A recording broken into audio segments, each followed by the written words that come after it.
Arab Saudi, MBS singkirkan Wahabi dan mendorong peradaban Arab. Tersebar di media, putra mahkota Kerajaan Arab Saudi, Pangeran Muhammad bin Salman atau MBS, yang secara tegas menyatakan bahwa ajaran Wahabi tidak perlu diikuti lagi. Dia menyatakan dalam sebuah acara wawancara televisi yang dipandu oleh Abdullah Al-Mudaifer yang menyentak Arab Saudi, sekaligus menyejukkan bagi warga Saudi yang menginginkan perubahan kehidupan sosial dan kenegaraan terkait dengan hak asasi manusia dan hak perempuan. Bin Salman memberikan jawaban jelas ketika ditanyakan tentang ajaran Wahabi.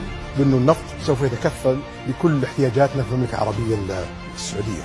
Ketika kita berkomitmen untuk mengikuti ajaran ideologi tertentu atau cendekiawan tertentu, ini berarti kita mendewakan manusia. Bin Salman menambahkan, tidak ada aliran pemikiran yang tetap dan tidak ada orang yang sempurna. Kita harus terlibat dalam interpretasi teks-teks Al-Quran yang berkelanjutan dan hal yang sama berlaku tradisi-tradisi yang diajarkan Nabi. Lebih lanjut, MBS memberikan pencerahan yang sangat jelas tentang Al-Quran dan tradisi yang diajarkan Nabi sebagai pedoman yang mengedepankan kemanusiaan. MBS menyatakan bahwa dunia mengikuti hukum yang jelas yang mengatur kehidupan manusia.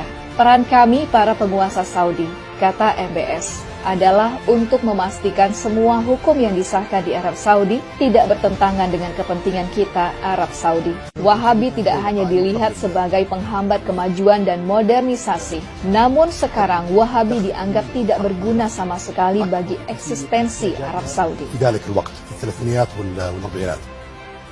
Kegelisahan Arab Saudi terhadap Wahabi dipicu oleh 3 kegelisahan. Pertama, hilangnya peradaban asli Arabia dengan berbagai fatwa Wahabi yang bertentangan dengan kemanusiaan. Kedua, oleh geopolitik internasional yang tidak lagi membutuhkan Wahabi. Ketiga, modernisasi dan internet yang mengubah pandangan warga Saudi sebagai warga negara. Khalid Al-Dakhil, sejarawan dan intelektual Arab Saudi menyebut dengan jelas, Wahabi mengajarkan orang Saudi menjauhi sejarah negara yang jauh lebih besar dari sekedar Wahabi. Khalid Al-Dakhil dalam podcast bersama Abdurrahman Abu Mali menyatakan, kita belum belajar sejarah negara kita Arab Saudi. Kita hanya diajarkan kata-kata penulis sejarah ajaran Wahabisme, Ibnu Ghanam dan Ibnu Bashar. Dan sampai sekarang kita masih menjalaninya. 6 يناير أشبعوه الأمريكان كثير من الكلام كلامهم صراحة ما قيل في الإعلام الأمريكي 6 يناير في الولايات المتحدة. أنت تقصد